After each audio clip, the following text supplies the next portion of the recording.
কাঁদছেন আঙ্কেল? কাঁদবেন না প্লিজ। মায়ান ঠিক হয়ে যাবে। ডাক্তার বলল না, জ্ঞান ফিরে আসবে জলদি। উষান থামে। মাহুতি কথা বলতে নিলেও পারেন না, কণ্ঠনালী জমাট তার। আদরের ছেলের এই অবস্থার জন্য সে নিজেকেই দায়ী করেন। মায়েন কাল দুপুরে স্কুল থেকে ফিরে বন্ধুদের নিয়ে সাইকেল নিয়ে বেরিয়েছিল। সাইকেল চালিয়ে রোডে আসতেই পিছন থেকে গাড়ি এসে ধাক্কা দেয় সজোরে। মুখ থুবড়ে মাটিতে পড়ে লালচে রক্ত দ্বারা আশপাশ রাঙ্গায়িত করে। হাসপাতালে নেওয়ার পর প্রাথমিক চিকিৎসায় মোটামুটি ভালো হওয়ার পর মায়েন জেদ ধরে মীরার কাছে ফিরবে। তার জেদের কাছে হার মেনে মাহাদি উষার সাথে ঢাকা আসে। ঠিক তখনই বিশাল বিপত্তি।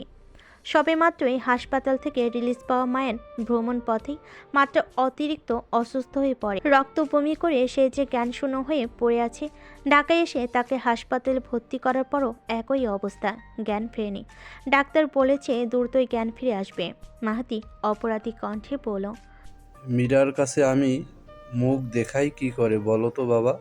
মেয়েটা আমার ছোট হওয়া সত্ত্বেও মায়ানকে কত সুন্দর করে সামলেছে, আগলে রেখেছে। আর আমি বাবা হয়ে কতটুকু বা করতে পারলাম সন্তানের জন্য? মীরা মায়ানকে নিয়ে একটু বেশি পজিটিভ মেবি। ওকে অনেক ভেঙে পড়তে দেখলাম। হুম। মীরা মায়ানের প্রতি বহু আগ থেকে ভীষণ দুর্বল। মায়ানকে জন্ম দিতে গিয়ে যখন আফরা মারা গেল, সেদিন থেকেই মীরা শক্ত হয়ে পুরো পরিবার সামলালো। মায়ানকে কোলেপিঠে করে মানুষ করলো। একদম ছোট সময় মায়ান যখনই কান্না করে দিত, তখন মীরাও কান্না করতো। মায়ানের জ্বর আসলে মীরা মায়ানের চিন্তায় আরও বেশি জ্বর আসতো। মায়ানের কিছু হলে নিজেকে সামলাতে পারে না মীরা, একদম ভেঙে পড়ে বাবা। উষান নিঃশব্দে দীর্ঘ নিঃশ্বাস ফেলল, বলে উঠল, চিন্তা করবেন না আঙ্কেল। আপনার এই অবস্থা হলে মীরা মায়ান তো আরও ভেঙে পড়বে। টেনশন ফ্রি থাকুন। আপনার হার্টের সমস্যা আছে, ক্ষতি হবে তো। মাদি ঘাড়ের স্থিরতা হতে গতি প্রদান করে সায় জানায়। উষান স্বভাবগত হুটহাট হাসতে জানে না, তবুও কোনোরকম কৃত্রিম হাসির রেশ অধর করে ঝুলিয়ে উঠে দাঁড়িয়ে মাহুতির দৃষ্টিসীমায় বেশ খানিক দূরে চলে যায়। শীতল রজনী। রজনী গহীনের রূপ নেওয়ার সঙ্গে সঙ্গেই শীতের প্রবণতা যেন হুড় হুড় করে বেড়ে দ্বিগুণে পরিণত হলো। হাসপাতালের ওয়েটিং রুমে বসে মীরা শীতের প্রকোপে ঠকঠক করে কাঁপুনি দিচ্ছে, কিন্তু তার মুখেতে ভাব সহীনতা পাওয়া যায়। সে আগের মতোই খোলা জানালার নিকট বসে কেঁপে যাচ্ছে। উঠে দাঁড়িয়ে জানালা বন্ধ করার মতন ইচ্ছে শক্তি তা নেই, এমন মনোভাব ফুটে উঠেছে মুখশ্রীতে। উষান দূর থেকে দাঁড়িয়ে মীরাকেই পর্যবেক্ষণ করে যাচ্ছিল, বিরক্তি মাখা দৃষ্টি তার। মাহাদি বারবার করে বলেছিল একটু মীরাকে চোখের সামনে রাখতে, অথচ তাকে ফিরে যেতে হতো তার কর্মস্থলে। কোনো মতে আজকের রাতটা সে ম্যানেজ করেছে। উষান লম্বা লম্বা পা ফেলে সে এগিয়ে গিয়ে মীরার পাশে থাকা জানালা দুটো ঠাস ঠাস করে শব্দে বন্ধ করতে মীরা কেঁপে উঠল। হঠাৎ হক চুকিয়ে বলল, এমন কেন করছেন? আস্তে বন্ধ করুন। উষান নিরুত্তর। পরনে কালচে জ্যাকেট নিজের গা থেকে খুলে মীরার হাতের দিকে ছুঁড়ে ফেলে বলল, উইদাউট এ ওয়ার্ড। দ্রুত জ্যাকেট পর মীরা। মীরা তার অধৈর্যরা প্রসারিত করে কিছু বলবে, তার পূর্বেই উষান চোখ গরম করে তাকায়, ইশারায় বলে, বিনা বাক্যে চটপট জ্যাকেটটা পর। মীরা প্রথমত ইতস্তত বোধ করল, অতপর বিনা বাক্য ব্যয়ে উষানের কথা অনুযায়ী জ্যাকেট পরে নিল। শীত শীত লাগছে প্রচণ্ড, নতুবা অন্য সময় হলে সে এই জ্যাকেট উষানের চেয়ারের বরাবর ছুঁড়ে মারত। উষানের অন্তঃকরণ ও নড়বড়ে হলো। তার মেয়েটা আজ এত শান্ত, এত পরিবর্তন তার মাঝে। ভাইয়ের চিন্তা মীরাকে তাহলে এতটা কাবু করে রেখেছে। উষান নিঃশব্দে বসে পড়ল মীরার পাশে, আঁখিগুলো বন্ধ করে মাথা এলিয়ে দিল তুলতুলে সোফার একাংশে। হাত জোড়া ভাঁজ করে বক্ষস্থলের নিকট গুটিয়ে নিল। ক্লান্ত লাগছে ভীষণ, ঘুমাতে পারলে শান্তি মিলত। কিন্তু মীরা তার পাশে বসে ছটফটে স্বভাবের মেয়েটা কখন কি করে বসে তার কোনো ঠিক আছে? মাহুতি তাকে ভরসা করে দায়িত্ব দিয়ে গিয়েছে। দায়িত্ব হেলাফেলা করা উষানের পছন্দ নয়। রাত 2টার দিকে জ্ঞান আসলো মায়ানের। মাহাতি এবং মীরার উপচে পড়া খুশির জোয়ার। ছেলেকে বুকে জড়িয়ে মেয়ের মাথায় স্নেহের হাত বুলিয়ে মাহুতি চলে যান সেই রাতে। উষাও চলে গিয়েছে, রয়েছে শুধু উষান, মীরা আর মায়ান। মায়ানকে সকালবেলা হাসপাতাল থেকে রিলিজ দেওয়া হবে বলে জানিয়ে দিয়েছে হাসপাতাল কর্তৃপক্ষ। ডাক্তারের আদেশ অনুসারে আজ রাতটা হাসপাতালে থাকতে হবে মায়ানের। মায়ানের পাশে আদর্শা হয়ে একাধারে কথা বলে যাচ্ছে মীরা। মায়ানও বোনকে পেয়ে আপ্লুত বেশ। সে যে অসুস্থ তার ধ্যান মাত্র নেই। ওশান আর চোখে পরখ করে নিল দুজনকে। শেষে ছোট্ট করে শ্বাস ফেলে সোফায় বসে ফোনে ব্যস্ত হলো। কিঞ্চিত বাদে মায়ান উঁচু কণ্ঠে বলল, হুসেন ভাইয়া, এদিকে আতো তো একটু। ওশান ফোনে কথা বলছিল। মায়ানের কথাই সে তার হাত দুটো আঙ্গুল দেখে ইশারায় বলল। 2 মিনিট অপেক্ষা করো। শেষে 2 মিনিটের জায়গায় দীর্ঘ 20 মিনিট কথা বলার পর ওশান এসে বসলো মায়ানের পাশে। শার্টের কলার ঠিক করতে করতে বলল, হেই চ্যাম্প, ফিলিং বেটার নাও? মাথা ব্যথা করছে নাকি? মায়ান বাচ্চা সুলভে হাসলো।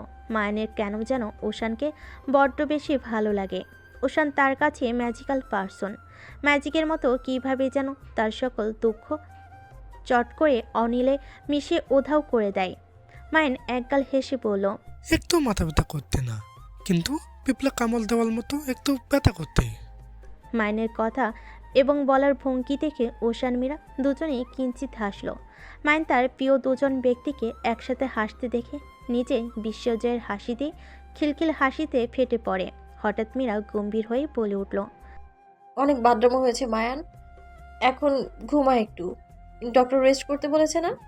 মায়ান বিজ্ঞদের মতো মাথা নাড়ল। চোখে নিজের ছোট ছোট আঙ্গুলের অধিকারী হাত দুটো রেখে ঘুমানোর চেষ্টা করলো, কিন্তু কি আশ্চর্য, ঘুম আসছে না।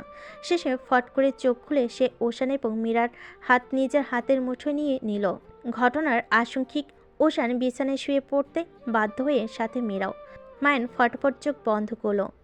আমি তোমাদের দুদলের হাতে এভাবে ধরে ঘুমাবো না তো আমার ঘুম আসবে না। ওশান মীরা দুজনেরই চোখে তুমুল অস্বস্তি দেখা মিল, তবুও হাত ছাড়ানোর চেষ্টা করলো না কেউই। ডাক্তার মায়ানকে ঘুমোতে বলেছে, এখন হাত সরিয়ে ফেলে ঘুম থেকে উঠে যাবে সে, তখন আবার ঘুম পাড়ানো কঠিন হয়ে পড়বে। মীরার কণ্ঠের খাত নামিয়ে বলল, আপনি বালিশে মাথা দিয়ে একটুখানি শুয়ে থাকুন, ওর ঘুম গাঢ় হলেই উঠবেন। ওশান মীরার কথা পালন করলো। বালিশে মাথা দিয়ে তাকালো মায়ানের পানে। মীরা ক্লান্ত হয়ে নিজেও শরীর এলিয়ে দেয় তুলতুলে বিছানায়। ভয় হচ্ছে এই ভেবে তাদের তিনজনের ভার নিতে পারবে কিনা এই বিছানা। ঘুম কাতুরে মীরা চোখ বন্ধ করতেই ঘুমিয়ে পড়ল। ওশানের কেমন দম বন্ধ হয়ে আসছে। শর্তপণে সে নিজের হাত মায়ানের হাতের মুঠো থেকে ছাড়িয়ে নিয়ে উঠে দাঁড়ায়। সোফায় গিয়ে নিজের ক্লান্ত দেহ এলিয়ে দিয়ে বিড়বিড়িয়ে বলে, আমার পক্ষে সম্ভব নয় তোমাকে খুন করা মীরা। আমি পারবো না এটা। ক্ষমা করো আমায় পৃথিবী। আমি আমার দেয়া প্রতিটা ওয়াদা বাক্য ফিরিয়ে নিচ্ছি। ফেব্রুয়ারির চমৎকার এক রৌদ্র উজ্জ্বল সকাল। বহুদিনের মেঘলা আকাশের পর আজ সূর্যের দেখা মিলেছে আসমানে। ধূসর আসমান আজ হলদেটে প্রাণবন্ত সজীব হয়ে উঠেছে গাছের পাতা। এক দুরন্ত কিশোরী গাছে ভর দিয়ে লাফিয়ে লাফিয়ে হেঁটে এসে দাঁড়ালো বিশাল বড় জানালার কাছটায়। জানালা সম্পূর্ণ কাচের। বাহিরের দৃশ্য স্পষ্টত দৃশ্যমান হলো কিশোরীর চক্ষুর সম্মুখে। হাসল সে, প্রাণোচ্ছল হাসি। তার মিষ্টি মুহূর্তে ব্যাঘাত ঘটাতে হাজির হয় এক তরুণী। সে দরজা খুলে কর্কশ কণ্ঠে বলে, তুর্সি, হোয়াট আর ইউ ডুইং দেয়ার? তারার কর্কশ কণ্ঠে কেঁপে ওঠে। পিছনে তাকাই তুর্সি। গলা ভেদ করে ওষ্ঠাধর প্রসারিত হয়ে বেরিয়ে আসে তার জোরালো দীর্ঘ নিঃশ্বাস। দুদিকে মাথায় এলে হতাশা প্রকাশ করে। শেষে নিরাশ গলায় বলে, কিছুই না, কি বলবে বলো? তারা নিজ মুখশ্রীতে বিরক্তি ফুটিয়ে তুলল। ঠোঁট বাঁকিয়ে শুধালো, ঢাকা থেকে ফ্লাইট ল্যান্টন আসছে এখানকার হেয়ার হোস ট্রেডিং ক্যাম্পে ট্রেডিং দিতে। তাদের উপর কেউ হামলা করার প্ল্যান করছে, সেটা খুঁজে বের করো। কে করছে এই প্ল্যান? এটা আমাকে দেখতে হবে এখন ভাঙা পা নিয়ে? সিআইডি অফিসার তুমি, তা বোঝাই যায় না। এসব কী ধরনের কথা? তুমি করবে না তো কে করবে? এ দায়িত্ব তোমার উপর আপোস হয়েছে। তারা লম্বা কদম ফেলে চলে যায়। তুর্সি তা দেখে বক্র চাহনি ফেলল সম্মুখে। ওষ্ঠাধর প্রসারিত হয়ে আপনা আপনি বেরিয়ে আসলো তপ্ত শ্বাস। সামনে ছড়িয়ে ছিটিয়ে পড়ে থাকা ফাইলে মনোযোগ প্রদান করে তুর্সি। বাইরে যখন নিয়েও কাজ করতে হয় বলেছে, এদের মায়া দরদ নেই নাকি? কিছু ভেবে সম্মুখে ফের অহনর দৃষ্টি ফেলে সে। সঙ্গে সঙ্গেই বিশাল আরশিতে আবিষ্কার করে নিজের প্রতিবিম্ব। গলার ভোকাল কর্ডে থাকা কালচে জন্ম দাগটাই আলতো হাতে হাত বুলিয়ে মনোযোগী হয় নিজ কাজে। আর 3 দিন পরে ফাল্গুন মাস শুরু হতে যাচ্ছে। বসন্তের প্রথমাংশকে স্বাগত জানাতে ৮-৭ বেঁধে নেমেছে জগন্নাথ বিশ্ববিদ্যালয়ের যুবক যুবতীর দল। আশেপাশের বিদ্যালয়ও থেমে নেই। মীরার ডিপার্টমেন্টের উপর বসন্ত উপলক্ষে আয়োজনকৃত অনুষ্ঠানের একাংশ দায়িত্ব আরোপ করা হয়েছে। মীরা এবং তার সহপাঠীরা ভীষণ বিরক্ত নির্ভীতে পেশ করল বহির্ভাগে কৃত্রিম হেসে কাজ করছে স্নেহদের দেওয়া দায়িত্ব। তাদের মুখের ওপর কিছু বলল, কর্কশ কণ্ঠে ধমক হজম করতে হবে। সকালে কাজ ভাগ করে নেওয়ার পর মীরাকে দায়িত্ব দেওয়া হয় বিশ্ববিদ্যালয়ের পিছনের অংশটাই আলপনা আকার। মীরার চারুশিল্পীর হাত ভালো, তারই পরিপ্রেক্ষিতে শীতের প্রকোপ কমে গিয়েছে সপ্তাহখানেক পূর্বেই। মেদিনীতে এখন খা খা রোদ্দুরের রাজত্ব। সকাল হতে প্রবাহিত হাওয়া মৃদু মিষ্টি অনিল এবং মীরার নিকট বড্ড বিরক্ত লাগছে।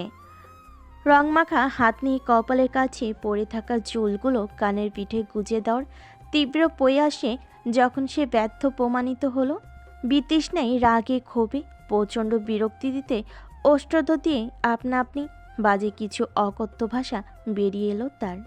সিনিয়রকে স্বগোক্তি করে করা কিছু কথা বলে সে কাজে মনোযোগী হতেই কর্ণকুহুরের লহমায় প্রবেশ করে ভারী কণ্ঠ। কেউ তাকে উদ্দেশ্য করে বলল, চুল দিয়ে ঝাড়ু দেওয়ার থেকে হাতের সাহায্যে ওন্না দিয়ে ঝাড়ু দিলে ভালো হতো না? মীরা চমকে পিছনে তাকায়। উষান সোজা হয়ে দাঁড়িয়ে, তার হাত দুটো পকেটে গুজে তীক্ষ্ণ দৃষ্টি ফেলে তার পানে তাকিয়ে আছে। হতভম্ব হয় মীরা। আজ প্রায় 2 সপ্তাহ পর এই লোকের দর্শন পেয়ে মনে মনে বলে, তবে সে এখানে আর চুল দিয়ে ঝাড়ু? মীরা চট করে দৃষ্টি ফেলে নিজের চুলে। সঙ্গে সঙ্গে চোখ দুটো তার বড়সড় হয়ে যায়। তার লম্বা চুলগুলো বাতাসে উড়ে ফ্লোরে হামাগুড়ি খাচ্ছে। ধুলোবাড়ি লেগে বাজে অবস্থা চুলের। ফ্লোরের সব ময়লা মনে হয় একদম নিজের ভিতর টেনে নিয়েছে চুল। নিজেকে এবার শখানেক গালি দেয় মীরা। চুলগুলো হাত খোপা করা উচিত ছিল। এখন কি করবে সে? হাত ভর্তি যে রঙে মাখামাখি। হাত ধুতে নিল যে কারোর সাহায্য প্রয়োজন। তার সঙ্গী সাথী কিছুক্ষণ পূর্বে খেতে গিয়েছে। মীরার দ্বিধায় পড়ার চেহারা দেখে ওশান কিছুটা আন্দাজ করতে পারল। পাশে পড়ে থাকা মীরার ব্যাগ থেকে পানির বোতল বের করে কড়া গলায় পড়ল, জলদি এখানে আয়, হাত ধুয়ে নে। মীরা বসা থেকে উঠে দাঁড়ালো। কিছু পরিমাণ দূরে গিয়ে হাত দিতেই ওশান পানি দেয়। হাত ধোয়া শেষে অন্যায় হাত মুছে চুলগুলো জলদি হাত খোপা করে নেয় মীরা। ওশান তখন মীরার মুখশ্রীর প্রতি দৃষ্টিপাত ফেলে অবলোকন করছিল। নির্ভীত, তারা অশান্ত, অস্থিরতায় আনচান করছে। উটকো চিনতে সে মাথায় যন্ত্রণা দিচ্ছে বারবার। মন ছটফট করছে সমাধান পাওয়ার আশায়। কিন্তু কিসের কি? সব দিকেই তো শূন্যতা। ওনা দিয়ে মাথা ভালোভাবে ঢেকে নিয়ে মীরা এবার মুখ খুলল। সন্ধিহান গলায় বলল, আপনি আমার ভার্সিটিতে কি করছেন উষান? হাওয়া খেতে এসেছি। এখানকার হাওয়া প্রচণ্ড মিষ্টি, তাই ভাবলাম বাতাস খেয়ে যাই। মীরা হতাশ গলায় বলে উঠল, আমার সাথে সবসময় এমনভাবে কথা বলার মানেটা কি? সোজা প্রশ্নের উত্তর সোজাভাবে দেয়া যায় না? ওশান চিবিয়ে বলল। তো এমন ভিত্তিহীন প্রশ্ন করিস কেন? এখানে এসেছি নিশ্চয়ই কোনো কাজে। মীরা জোরালো শ্বাস ফেল। কেন যে সে এই লোকটার সাথে কথা বলতে যায়? ওশানের সাথে কথা বলাই মানে মাথা নষ্ট। লম্বা কদম ফেলে মীরা সামনে এগোলো। আপাতত আলপনার কাজ শেষ, বাড়ি ফিরতে হবে। ওশান তার আলসেমি নিয়ে মৃদু শব্দে বসে পড়ে সেখানে হাঁটু ভাঁজ করে। মীরার ওড়নার শেষ অংশ ধরে টান দেয় আলতো হাতে, বাধা প্রদান করে মীরা চলে যাওয়া থেকে। ভীষণ বিরক্তি নিয়ে পিছনে ঘুরে মীরা চটে গিয়ে বলে, কি সমস্যা? অসভ্যদের মতো ওড়না টানটানি কেন করছেন? ওশান নরম সুরে বলল, পাশে একটু বস মীরা, কথা আছে।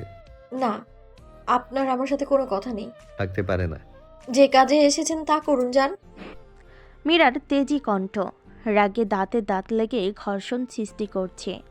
রোদের প্রখরতা থাকতেও কেমন বড় বড় চোখে তাকিয়ে আছে ওশানের পানে। ওশান চমকালো না, স্বাভাবিক নম্র সে। ওনা ছেড়ে দিয়ে কণ্ঠ খাদে নামিয়ে বলল, তোর কি কোনো যমজ বোন ছিল মীরা, যার ভোকাল কর্ডে কালচে ক্ষতের মতো জন্মদাগ আর চোখের পাশে তিল ছিল? গলাটে সূক্ষ্ম রেখা ফেলল মীরা। উদ্বিগ্নতা কয়েক প্রশ্নমাখা মুখশ্রী নিয়ে বসল ওশানের পাশে।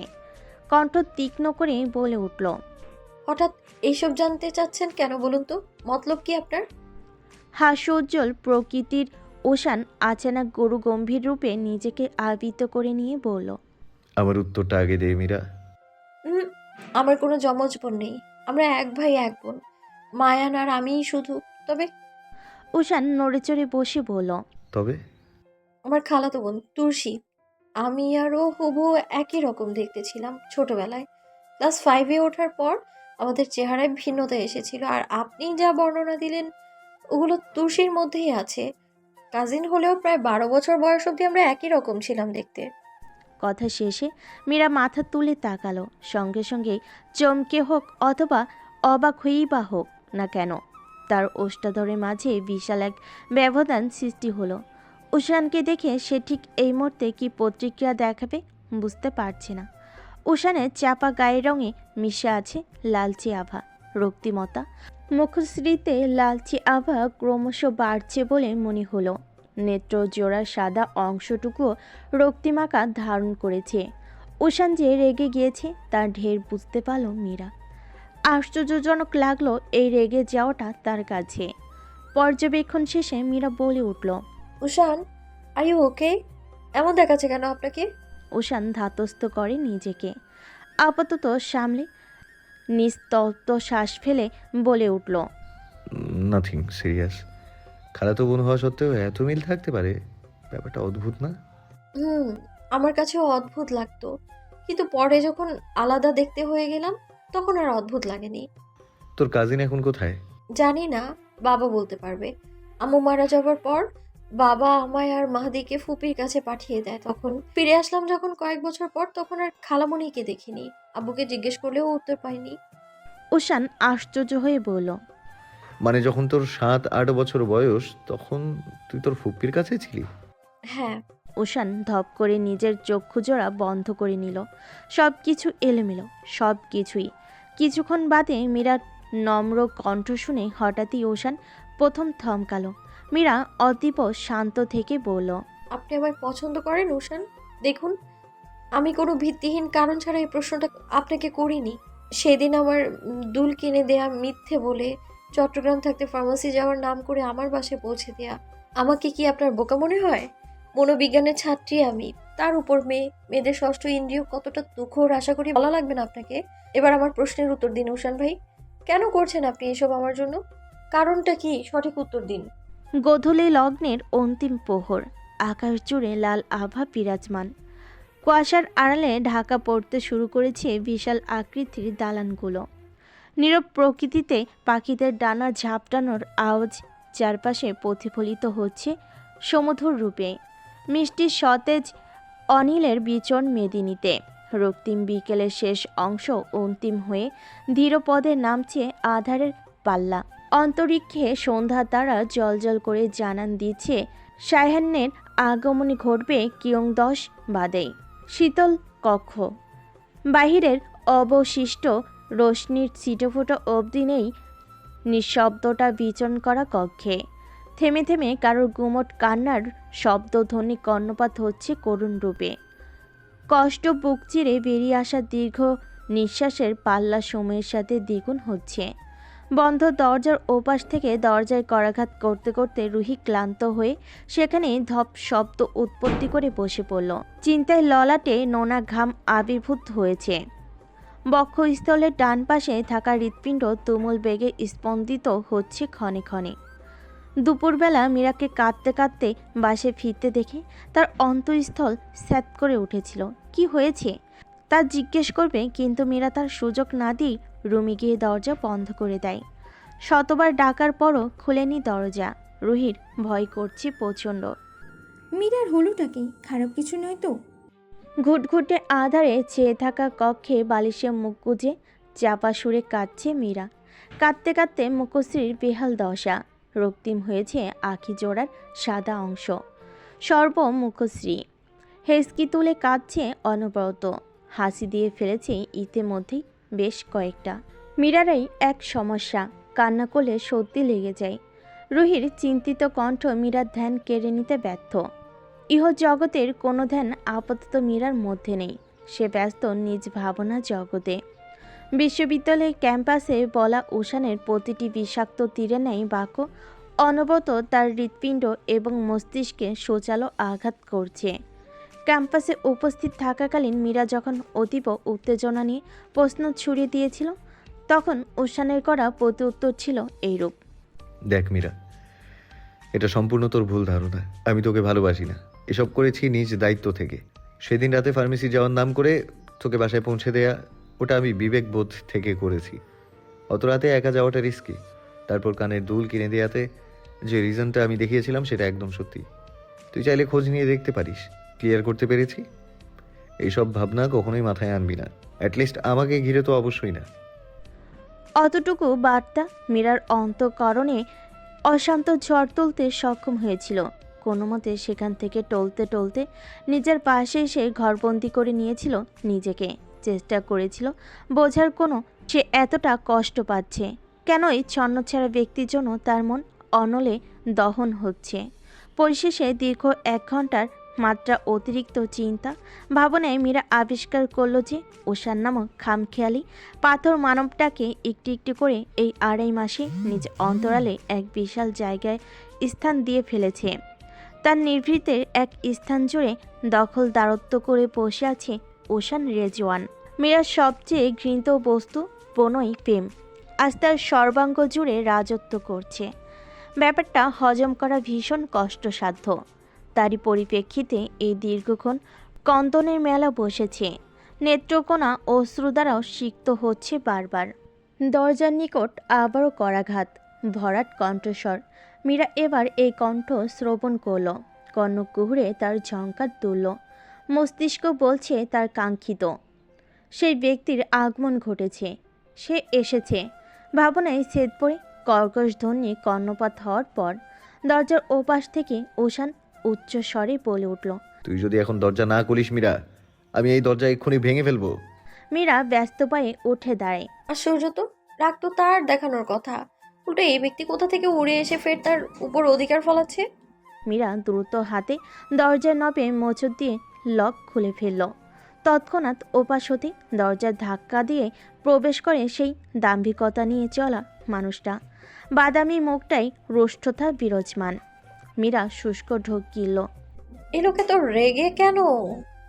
উষান তড়িৎ বেগে হেঁটে জানালায় ডেকে দেওয়া মোটা শুভ্র রঙের পর্দাগুলো এক টান দিয়ে সরিয়ে ফেলে। বারান্দার দরজা দ্রুত হাতে খুলে ক্ষান্ত হয়ে দীর্ঘ নিঃশ্বাস ছাড়ল। মীরা উষানের থেকে দৃষ্টি সরিয়ে দরজার বাহিরে তাকায়। রুহি কোমরে হাত দিয়ে কটমট দৃষ্টিতে তাকিয়ে আছে। মীরা তার পানে দৃষ্টিপাত ফেলতেই রুহি রুষ্ট কণ্ঠে বলল, আমি 1 ঘন্টা ধরে তোর ডাকতেছি, আমার ডাক তো গেল না তোমার কানে। উষান ভাই আসতে না আসতেই দরজা খুলে ফেললি। মীর জাফরের ভাগ্নি, তোর তো আমি খুন করে ফেলবো আজ। বাচালের মতো পক পক কম কর। আমি এমনিতে আরো কয়েক ঘন্টা পর দরজা খুলতাম। উষানের কথা দরজা না খুলে সে বাবার কানে কথা লাগাতো, তখন বাবা চিন্তা করতো। বাবা এমনিতে হার্টের পেশেন্ট, চিন্তা করলে অনেক সমস্যায় পড়তে হতো। রুহি কিছু বলার জন্য ওষ্ঠধর প্রসারিত করতে রুমের ভিতর হতে উষান হাঁক ছেড়ে মীরাকে ডাক দেয়। রুহি একবার রুমে উকিঝুঁকি দিয়ে শেষে মীরার পানে তাকিয়ে চিপিয়ে বলল, একবার উষান ভাই যা, তারপর দেখিস তোরে আমি কি করি। শব্দ করে পা ফেলে রুহি রুমের সামনে থেকে চলে যায়। দীর্ঘশ্বাস ফেলে মীরা ওড়না টেনে রুমে প্রবেশ করে। ঘুটঘুটে আধারে নিমজ্জিত রুমটা এখন রোশনির ঝলকানিতে ঝলমল করছে। যদিও বাহিরে রোশনির ধাপ প্রায়ই শেষ, কিন্তু কৃত্রিম রোশনির সাহায্যে রুম এখন সম্পূর্ণ আলোকিত। ঈশান তার হতে 3 ফুট দূরে দাঁড়ানো। মীরা পদচরণ থামিয়ে জিজ্ঞেস করল, আপনি হঠাৎ আমার ফ্ল্যাটে কেন এসেছেন? উষান উল্টোপিঠ হয়ে দাঁড়ানো। মীরার প্রশ্নে নড়চড় কিংবা হেলদোল কোনোটাই লক্ষ্য করা গেল না। ক্ষণিক বাদে স্বাভাবিক গলায় বলে উঠল, দরজা আটকে কান্নাকাটি করছিলি কেন মীরা? আমার উত্তর শুনে মীরার শীত দ্বারাই অদ্ভুত এক স্রোত প্রবাহিত হলো। উষানের কণ্ঠস্বর অদ্ভুত ঠেকল তার নিকট। ভীষণ শীতল কণ্ঠ, আক্ষেপ, ক্ষোভ, রাগ সব কিছু যেন স্বাভাবিক থেকে নম্রভাবে প্রকাশ করছে। নিজেকে সামলে নিয়ে মীরা প্রতি উত্তর করল। আপনার উত্তর শুনে কি আদৌ আমার কানাকাটি করার কথা? প্রশ্নটা বেখাপ্পা লাগলো না আপনার? প্রশ্ন নয়, তোর উত্তর বেখাপ্পা। তোর চোখ স্পষ্ট তো সকল উত্তর দিচ্ছে আমায়। তোর চেহারা আমায় বলে দিচ্ছে তোর অন্তরালের অপ্রকাশিত কথা। মীরা ধরা খেয়ে ইতস্তত বোধ করল। তার এই এক বিরাট সমস্যা, কোনো কিছু সঠিক সময়ে গোপন করতে পারে না। মুখ বন্ধ রাখলেও চেহারায় ফুটে ওঠে তার মনের কথা। উষান পিছনে ফিরল এবার। মীরার মুখশ্রীর প্রতি সচেতন চাহনি তার। অশ্রুকণা শুকিয়ে গালে দাগ বসে গিয়েছে। চেহারা বলে দিচ্ছে আসল সত্যিটা। তার অন্তঃকরণ একটু অস্থিতিশীল হয়ে উঠল। মীরা এগুলো উষানের সন্নিকটে গিয়ে হঠাৎ করে নিজের আসল সত্তার রূপ কাঠিন্যতায় ফেলে ঠোঁট ভেঙে হু হু করে কেঁদে উঠল। অবাধ্য অদৃশ্য অশ্রুকণা দর্শন দিল নেত্রকোণে। গাল পেয়ে পড়ে গেল সে নিজ নিয়ম অনুসারে। আচানক সে তার সামনে থাকা লম্বা শক্তপোক্ত দেহের অধিকারী মানবকে আবেগে জড়িয়ে ধরল। উষানের বুকের গাছের শার্টের অংশটা খামচে ধরল শক্ত করে। নিজ কার্য হাসিলের মাঝে মীরা একটুখানি চমকে উঠল বটে। পাথর মনের মানবটার শরীরটাও দেখি পাথর, পেটানো শরীর যেন লোহার মতন শক্ত। উষানের কোমর জড়িয়ে ধরে মীরা কান্নামাখা সুরে বলে উঠল, আপনি আমায় ভালোবাসেন না? এই কথাটা শোনার পর আমার এতটা কষ্ট হয়েছে যেন আমি এখনই দম বন্ধ হয়ে মারা যাব। কোনো মতে বাড়ি ফিরে দরজা আটকে বসেছি। হাতে নতুন একটা ব্লেডও নিয়েছিলাম সুসাইড করার জন্য। ট্রাস্ট মি, তখন যে আমার মধ্যে কি চলছিল আই ডোন্ট নো। বারবার মনে হচ্ছিল আপনাকে না পেলে এই মুহূর্তে পাগল হয়ে যাব আমি। এমনটা হওয়ার কারণ বুঝিনি আমি প্রথমে। অনেকক্ষণ চুপচাপ বসে থেকে উপলব্ধি করলাম আপনার মতো অসভ্য বদমাইশ পাথর মানবটাকে ভালোবাসি আমি। মীরা থামল। হেসকির তালে কথা বলা বেশ মুশকিল হয়ে পড়েছে। উষান নিস্তব্ধ চোখে তার বুকে থাকা কন্দনরত রমণীকে দেখছে। মনে মনে বলে, এটা কি সেই মীরা যে তাকে ঘৃণা করত, সহ্য করতে পারত না? মীরার হঠাৎ পরিবর্তন উষানের মেনে নিতে কষ্ট হচ্ছে। এটা কি হলো? কিছুক্ষণ বাদে মীরা চিটকে সরে আসে। মনে করলো এইমাত্র সে কি করেছে, কি বলেছে। সর্বনাশ, এটা কি করলো সে? আবেগের তাড়নায় এই নিষিদ্ধ ভুলটা কি করে করতে পারলো? মীরার অস্বস্তি, ইতস্তত অনুভূতি মিশ্রিত মুখশ্রী দেখে উষান বুঝল মীরা তখন নিজের মধ্যে ছিল না। হয়তো নিজের মাঝে চেপে রাখতে চেয়েছিল কথাগুলো। জড়ালো শ্বাস ফেলল সে। পরিস্থিতি স্বাভাবিক করতে বলে ওঠে, ছি মীরা, এটা কি করলি তুই? আমার শার্ট, নাকের পানি, চোখের পানি সব এক করে মিশিয়ে ফেলেছিস। ধর এটা, সকালে আমার শার্টটা ধুয়ে বাসায় দিয়ে আসবি। উষান তার পরনের শার্ট মীরার সামনেই খুলে ফেল। মীরা হক চকিয়ে উঠল তৎক্ষণাৎ। তবে উষান ভিতরে টি শার্ট পরিহিত বলে ক্ষান্ত হলো। উষান মীরার হাতে শার্ট ধরিয়ে দিয়ে রুম থেকে বের হতে হতে বলল, নিজের অনুভূতি কন্ট্রোল করতে শেখা দরকার তোর। আবেগের দুনিয়া ছেড়ে বাস্তবতা দেখ, সব কিছুর পার্থক্য বুঝতে পারবি। উষান চলে যেতেই মীরা বিছানায় বসল। লোকটা কি বলে গেল? তার কথাগুলো কি ভালো মতো শুনিনি?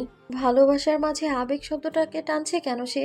সব চিন্তা ফেলে মীরা তার হাতে থাকা উষানের শার্টটা নিজের নাকের কাছে ধরল।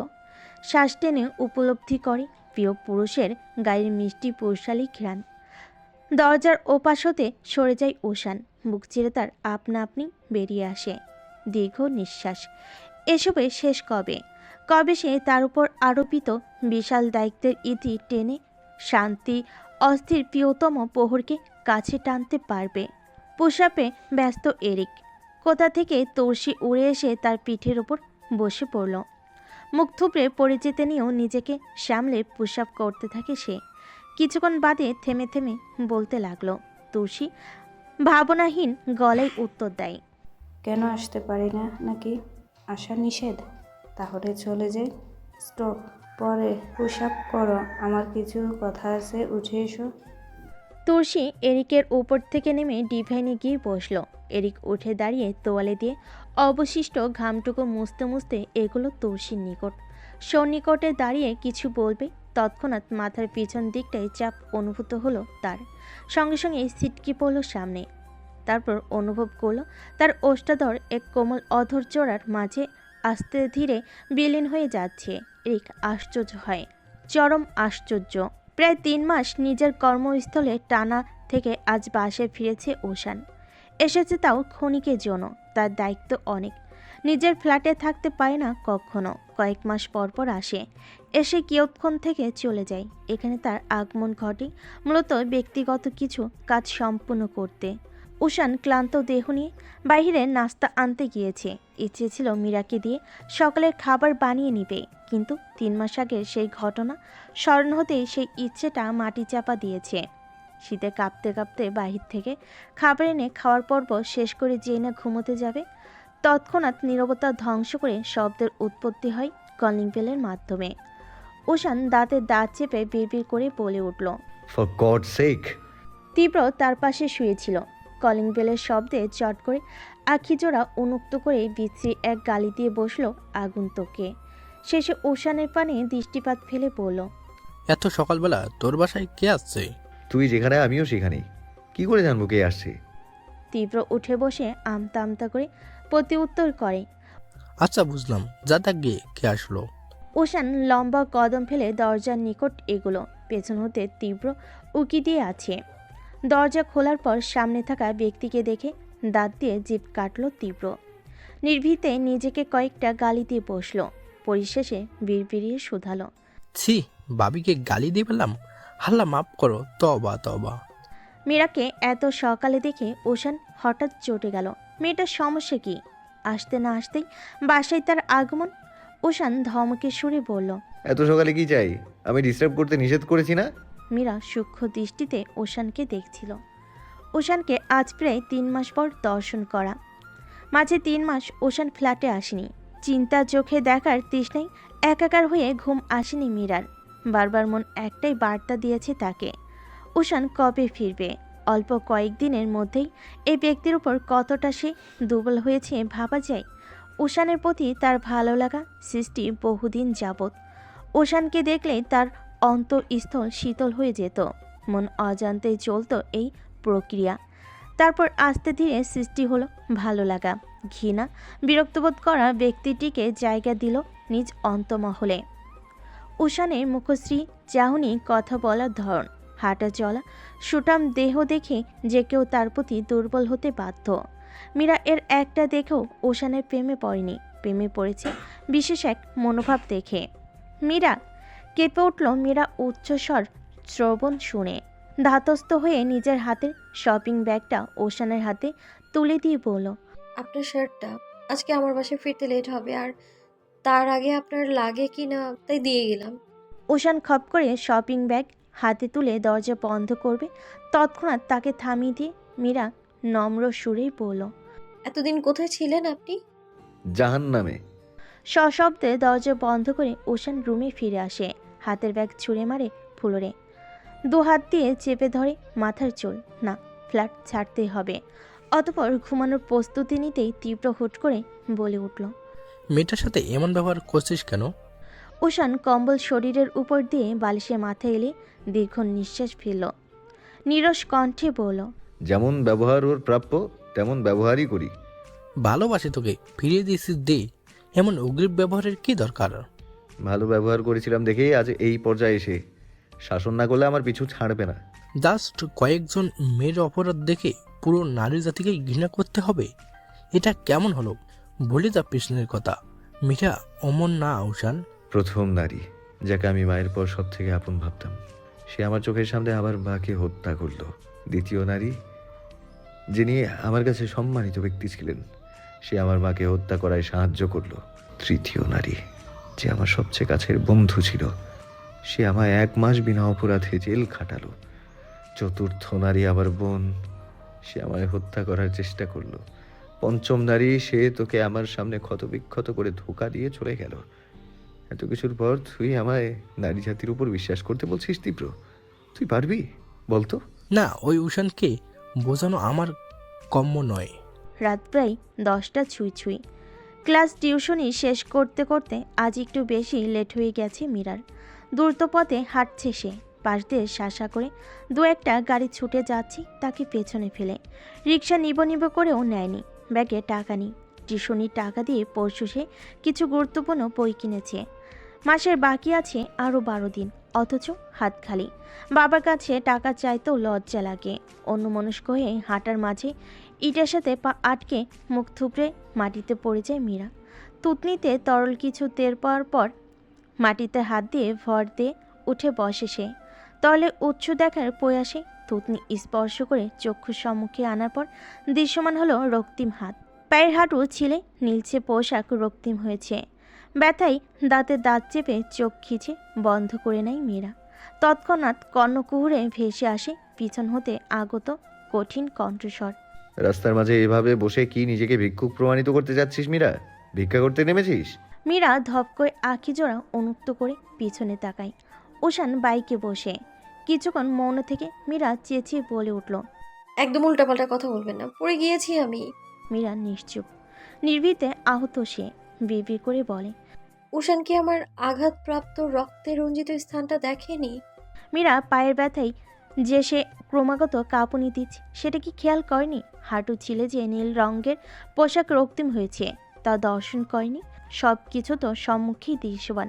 না দেখার তো কথা না। তার মানে মীরার জন্য উষানের কি সামান্যতম মায়া অবধি নেই?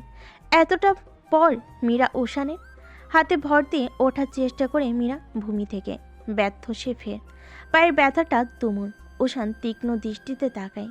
সে আজ ফিরে যায়নি, কাল যাবে। উষান মীরার মুখশ্রীর দিকটায় দৃষ্টিপাত নিক্ষেপ করতেই রক্তিম তরল দেখে অবাক হয়ে যায়। পায়ে হাঁটুর কাছের পোশাকে অবধি রক্ত পড়েছে কিভাবে? এমে যে এতটা আঘাত পেল? মীরা উঠে দাঁড়ানোর চেষ্টা বাদ দিয়ে উষানের মুখশ্রীতে তাকায়। কণ্ঠে খাদে ফেলে বলে, একটু এদিকে আসবেন? কোমল আকুতি, মায়াভরা চাহনি, তিত্তির করে কাঁপাটা ধর। উষান ঘোর থেকে কিংবা বাস্তবিক নেমে আসলো বাইক থেকে। শান্ত পায়ে মীরার নিকট দাঁড়াতেই উষানকে চমকে দিয়ে মীরা দুহাত বাড়িয়ে দিয়ে বলল, খুলে নিন। নিঃসংকোচ আবেদন। উষান বিস্মিতপূর্ণ দৃষ্টি ফেলে। কতটা সংকোচীন আকুতি আবেদন, যেন উষান কোনো পরপুরুষ নয়, তার অতি নিকট কেউ। অধৈর্যরা প্রসারিত করে উষান রুষ্ট জিজ্ঞেস করে, মাথা খারাপ তোর? কি বলছিস জানিস? এই তোর লজ্জা নেই? পরপুরুষকে কোলে নিতে বলছিস? ছি! উষান বিদঘুটে রূপে মুখশ্রী কুঁচকে নিল। মীরা কিঞ্চিত হেসে অন্যদিকে তাকায়। না, সে ভুল কোনো মানুষকে পছন্দ করেনি। ফের নিজ চেষ্টায় উঠে দাঁড়ানোর পর পড়ে যেতে নিলে উষান তার হাত আঁকড়ে ধরে। মীরার হাত 5 আঙ্গুল দ্বারা চেপে ধরে নিজের বাইকের কাছে এসে হাত ছেড়ে স্বস্তির শ্বাস ফেলে উষান। হেলমেট খুলে মীরার হাতে দিয়ে বাইকে উঠে বসে। তীক্ষ্ণ স্বরে বলে ওঠে, হেলমেট পরে জলদি উঠে পড়। আর 1 মিনিট লেট হলে তোকে আমি এখানেই ফেলে চলে যাব। মীরা ফটাফট উঠে বসল। আজ ইচ্ছা বশতই সে তার এক হাত স্থাপন করল উষানের কাঁধে। উষান মন নীরব নির্লিপ্ত। কিছু বলে যে মীরা এখন সেই কথা সম্পূর্ণ অগ্রাহ্য করবে তার সম্পর্কে অবগত উষান। আধা ঘন্টার মাঝে কাঙ্ক্ষিত স্থানে পৌঁছে উষান বাইক থামিয়ে প্রায় হুড়মুড়িয়ে নেমে পড়ল। বুড়ো কুচকে নেয় মীরা। নিজে নেমে গিয়ে সংকোচ দ্বিধা ছাড়া উষানের এক হাত আঁকড়ে ধরে পড়ল। রুম পর্যন্ত দিয়ে আসুন, অ্যাটলিস্ট মানবতার খাতিরে। বিতৃষ্ণায় ওষ্ঠাধর আকৃতির চাহনির ন্যায় করা হতে থেমে যায় উষান। হেলমেট বাইকে রেখে হাঁটা ধরে সামনে। মীরাকে রুম পর্যন্ত দিয়ে এসে তারপর বাইক নির্দিষ্ট স্থানে রাখবে বলে মন স্থির করল। 2 তলা অবধি দাঁতের দাঁত চেপে ব্যথা হজম করে নিজের ফ্ল্যাটের সামনে আসে মীরা। দরজা খুলে রুম অন্ধকার দেখে উষান ভিতর পর্যন্ত এগিয়ে যায়। মীরা আসার পথে দরজা বন্ধ করে দেয়। রুহি নেই। মীরাকে বিছানায় বসিয়ে উষান লাইট জ্বালিয়ে দিয়ে বের হতে নিবে। তৎক্ষণাৎ মীরা বলে উঠল, কাভার্ডে ফার্স্ট এড বক্স আছে, একটু এগিয়ে দেবেন প্লিজ। চোখ চট করে বন্ধ করে রাগ দমন করার চেষ্টা করে উষান। মীরাকে তার এই মুহূর্তে তুলে আছাড় দিতে ইচ্ছে করছে। বিনা বাক্যে ফার্স্ট এইড বক্স মীরার নিকট এগিয়ে দিতেই কলিং বেলের শব্দ কর্ণকুহুরে পৌঁছায় দুজনের। উষান রাশভারী গলায় বলল, আমি দেখছি। দরজা খোলার পর সম্মুখে বেশ কয়েকজন ব্যক্তিকে দেখে একটু চমকাই উষান। উপস্থিত ব্যক্তিদের মাঝে প্রবীণ এক ব্যক্তি, যিনি এ বাড়ির মালিক, তিনি উপস্থিত, সাথে কয়েকজন মহিলা এবং পুরুষ। উষান কিছু বলার পূর্বেই প্রবীণ লোকটি কর্কশ কণ্ঠে বলল, একই জায়গা থেকে আসছো বলে এতদিন তুমি মিথ্যে কথা বলছো। নিজেদের বাসায় আসা যাওয়া করছো, কিছু বলিনি।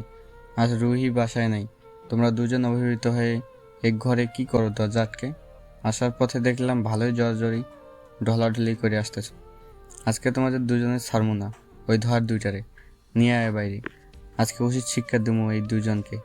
শান্তিনিবাস ভবনটা পুরোপুরি নীরব, থমথমে গুমট ভাব বিরাজমান। অ্যাপার্টমেন্টের মালিক জায়েদ হাসান তীক্ষ্ণ দৃষ্টিতে তাকিয়ে আছে উষানের মুখশ্রীর প্রতি। জায়েদের পাশে আরও দুজন ব্যক্তি দাঁড়ানো, তবে তাদের দৃষ্টি ভূমিতে আবদ্ধ। উষান শান্ত, নীরব, যেন কিছুই হয়নি, যা হচ্ছে সব স্বাভাবিক। অপরদিকে মীরার অবস্থা করুন।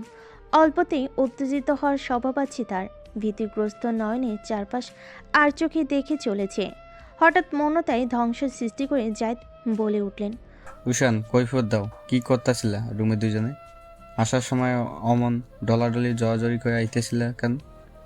উষান অদ্ভুত এক দৃষ্টিতে তাকালো জায়েদের পানে। অতঃপর সেই অদ্ভুত দৃষ্টিপাত খেয়াল করে জায়েদ কেঁপে উঠলেন কিঞ্চিত। কেন জানা নেই। উষান শীতল কণ্ঠে বলল, আপনার মতানুসারে আসার পথে আমি এবং মীরা ঢলাঢলি করে এসেছি। কে বললো আপনাকে এই কথা? নাকি নিজের চোখেই দেখেছেন? আমি দেখি নাই। আফিফে আসে না, ওই দেখছে, দেখে আমারে কইলো। ফাইন, আফিফা খালা কোথায়? ওনাকে ডাকুন, কথা আছে তার সাথে।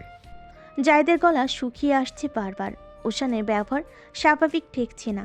তার মতে এত বড় ঘটনায় উষানের বিচলিত হয়ে পড়ার কথা, অথচ এই ছেলেকে দেখো কতটা শান্ত গলায় কথা বলছে।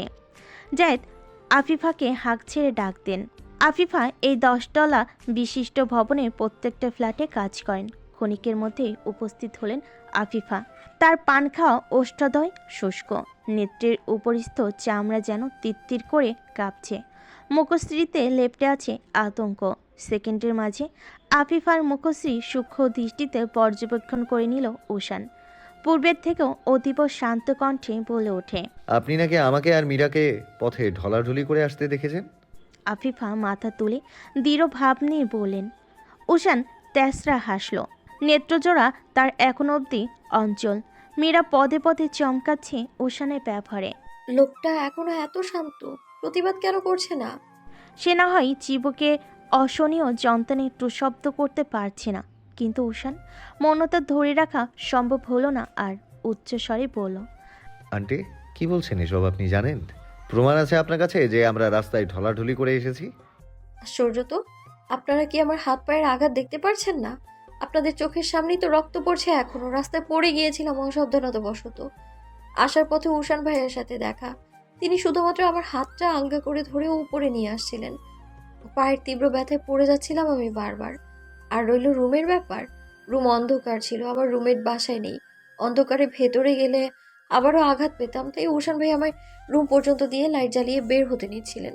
আর আপনাদের আগমন, দরজা তো তেমনভাবে লকও ছিল না। ভেতরে ঢুকে দেখেননি কেন আপনারা, যদি এতই সন্দেহ থাকে আপনাদের?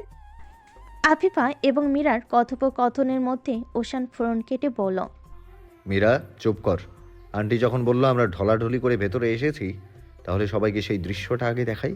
সকলের উৎসুক চাহনি। উষান পকেটে হাত ঢুকিয়ে ফোন বের করে ব্যস্ত ভঙ্গিতে টাইপিং করলো। তার 10-15 মিনিট অতিবাহিত হওয়ার পর আগমন ঘটে তীব্রের। হাতে তার ল্যাপটপ।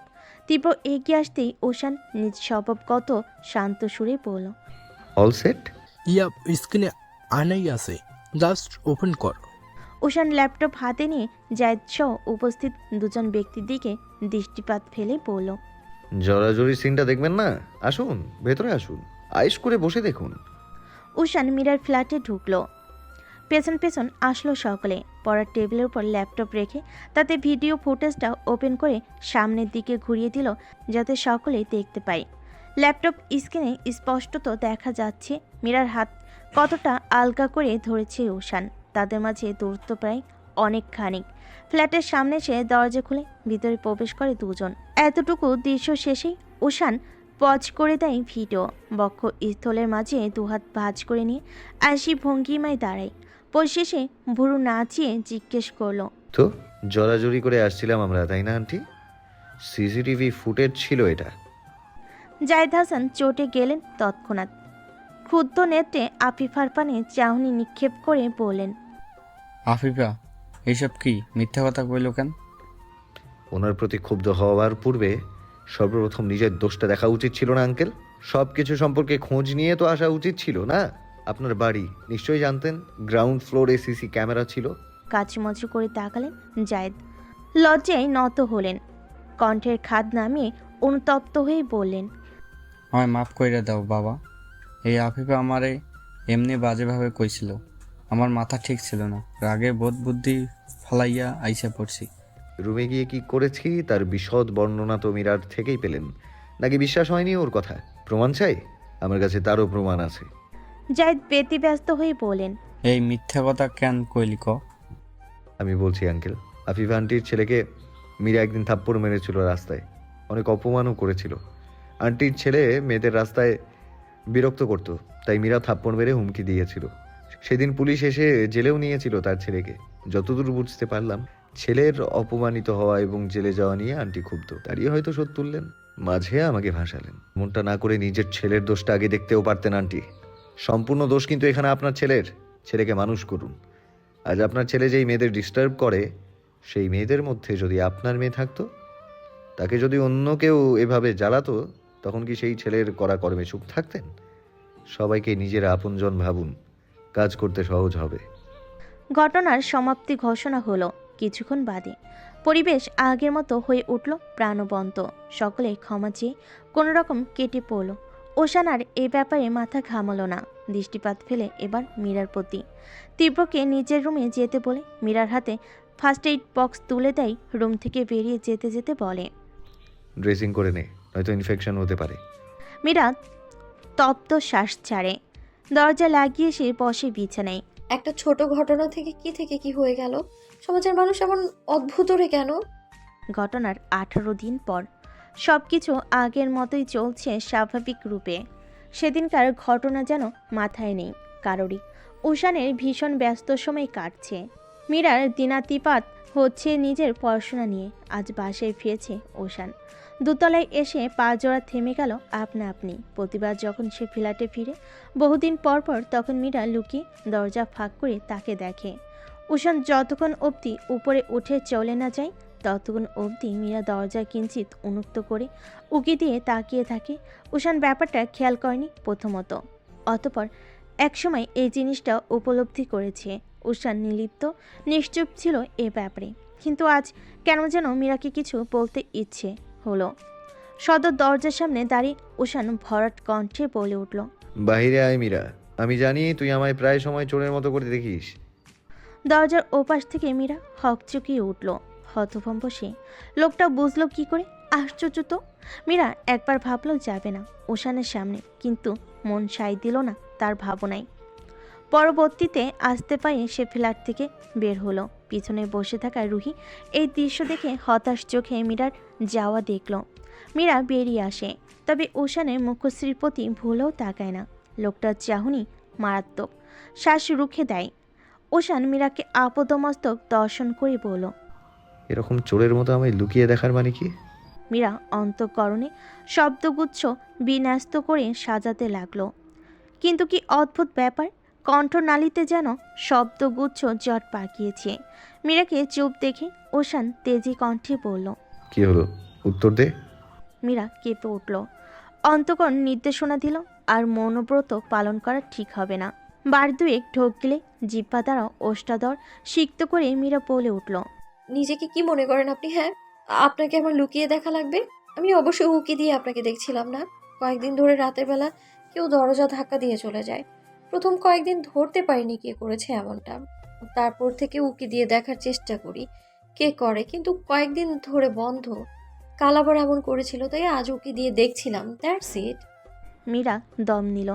জীবনে প্রথম বোধহয় কোনো মিথ্যা কথা এত সুন্দর করে বাস্তবিকভাবে বলতে পেরেছে। উষান তার কথা বিশ্বাস করেছে কিনা তা দেখার স্বার্থে মাথা উপরে তুলতে ভীষণ অবাক হয় মীরা। উষানকে অদ্ভুত দেখাচ্ছে। ইস, আগে দর্শন করা উষান এবং বর্তমানে তার সামনে দাঁড়িয়ে থাকা উষানের মাঝে যেন আকাশ পাতাল তফাত। বাদামি প্রাণোচ্ছল মুখশ্রী ফ্যাকাশে, স্থির অধর যুগল কম্পয়মান, নেত্রযুগল চঞ্চল, ঘন ঘন নিঃশ্বাস টানছে। কঠিনতার খলস ফেলে নমনীয় হয়ে উঠল মীরা, আলতো সুরে বলল, আর ইউ ওকে? উষান নিরুত্তর। প্রত্যুত্তর করার জন্য অধৈর্যকুল প্রসারিত করতেই শব্দ করে ভূমিতে ভারী শৈটানি আসতে পড়ল সে। নিকষ কৃষ্ণ রজনী, শব্দহীন মেদিনী, বর্তমানে আধারে নিমজ্জিত। ধরণীতে প্রবাহিত অনিলে মিশে রয়েছে বাহারি পুষ্পের সুমিষ্ট ঘ্রাণ। অন্তরিক্ষ কৃষ্ণ মেঘহীন, চারিপাশে বিরাজমান নীরবতার মাঝে হঠাৎ হঠাৎ ডেকে উঠছে রাস্তায় অবস্থানরত বেঅরিশ কুকুরের দল। তারপর ফের প্রকৃতি মনোব্রত পালন। অনিলে মিশে থাকা পুষ্পরাজের মাদকতার ন্যায় সুঘ্রাণ পরিবেশ এখন মিহি, অপূর্ব কৃষ্ণকালো অন্তরিক্ষের মাঝে আজ বহুদিন পর দেখা মিলেছে চন্দ্রের। বসন্তের প্রথম পূর্ণিমার রাত আজ। স্বচ্ছতা, পবিত্রতা, চন্দ্রের মোহনীয় সৌন্দর্য ধ্বংস করেছে আধারে কুলসিত।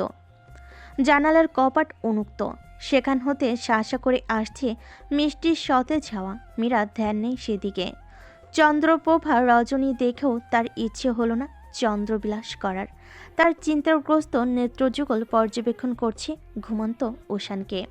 উষান জরাক্লান্ত, বহুক্ষণ শক্ত কঠিন থাকার এক পর্যায়ে দেহের অন্তঃস্থল হতেই নরম হয়ে এসেছে বহির্ভাগ। অসময়ের আগমনী বর্ষণে গা সিক্ত করেছিল দুদিন, তারই পরিপ্রেক্ষিতে আজ এই হাল। মীরার সামনে দুর্বল হয়ে পড়ে যেতেই ব্যাকুল হয়ে উঠেছিল মীরা। পিছন থেকে তীব্র এসে আগলে নিয়ে উঠে দাঁড় করিয়েছিল। উষান জ্ঞানশূন্য না হলেও চেতনাশূন্য ছিল, নিভু নিভু নেত্রে দেখছিল আশপাশ।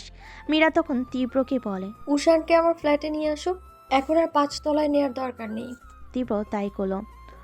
অচেতন মনে যদিও উষান বিড়বিড় করে বলেছিল বারবার উপরে নিজের বাসায় নিয়ে যেতে, কিন্তু মীরা হুট করে দেওয়া হুঙ্কারে সে চেতন মনেই সিটিয়ে গিয়েছিল। নিজের বিছানায় ওশানকে শুইয়ে দেওয়ার পরপরই ওশানের উত্তপ্ত কপালে সিক্ত কাপড় দিয়ে জলপট্টি দেওয়া শুরু করে। কিন্তু কি আশ্চর্য, জ্বর যেন কমছে না, বরং বাড়ছে। মীরা চিন্তিত হয় প্রবল। পাশে বসে থাকা তীব্রের উদ্দেশ্যে বলে, ভাইয়া ওনার জ্বর তো কমছেই না, ডক্টর ডাকলে ভালো হতো না? তীব্র দীর্ঘশ্বাস ফেলে, মাথা ডানে বামে দুদিকে এলিয়ে হতাশ নেত্রে পরখ করে একবার ঘুমন্ত উষানকে, শেষে হাত নাড়িয়ে বলে, চিন্তা করিস না ছোট আপু, আমি ডক্টরকে ফোন দিছি আগেই।